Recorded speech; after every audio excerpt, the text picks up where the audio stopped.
CIST, un duo emblématique de l'histoire de The Voice. Les frérots de la Vega remportaient l'émission en 2014. Depuis, les deux chanteurs se sont séparés et vivent leur carrière chacun de leur côté. Flo de la Vega vient de revenir sur leur séparation dans le podcast Virage de Pauline Maria. Sur le plateau de The Voice, dans l'équipe de Mika, on revoit très bien le duo.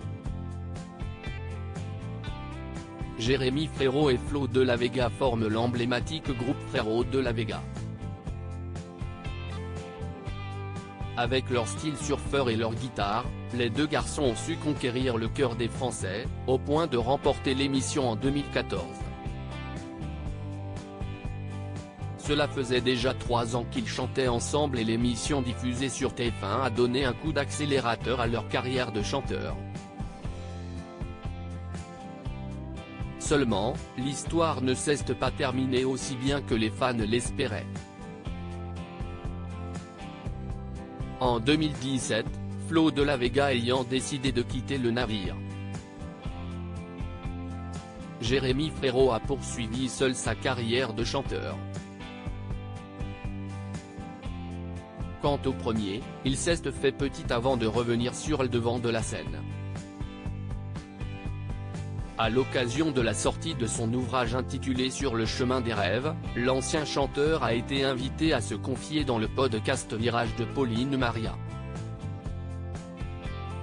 Pas de relation avec moi. À la fin de leur duo s'est avérée très brutale pour Flo de la Vega, même si elle s'est faite progressivement. À partir de 2015, le chanteur a commencé à sentir une tension en lui, dès le moment où le groupe s'est produit dans des zéniths, se remémore-t-il.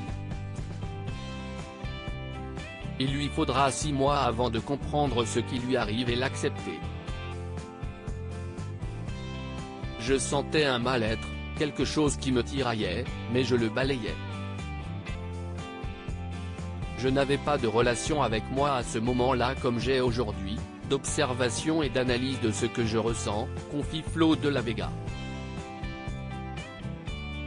Malgré leurs 2 Energy Music Awards cette même année, le chanteur raconte qu'il n'était pas vraiment connecté avec Jérém.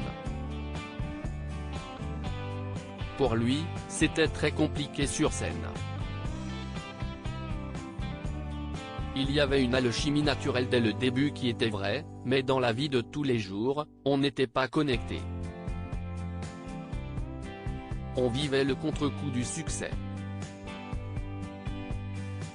Malgré la tristesse de la fin, les deux chanteurs se sont sentis libérés et ont vécu une belle tournée d'adieu.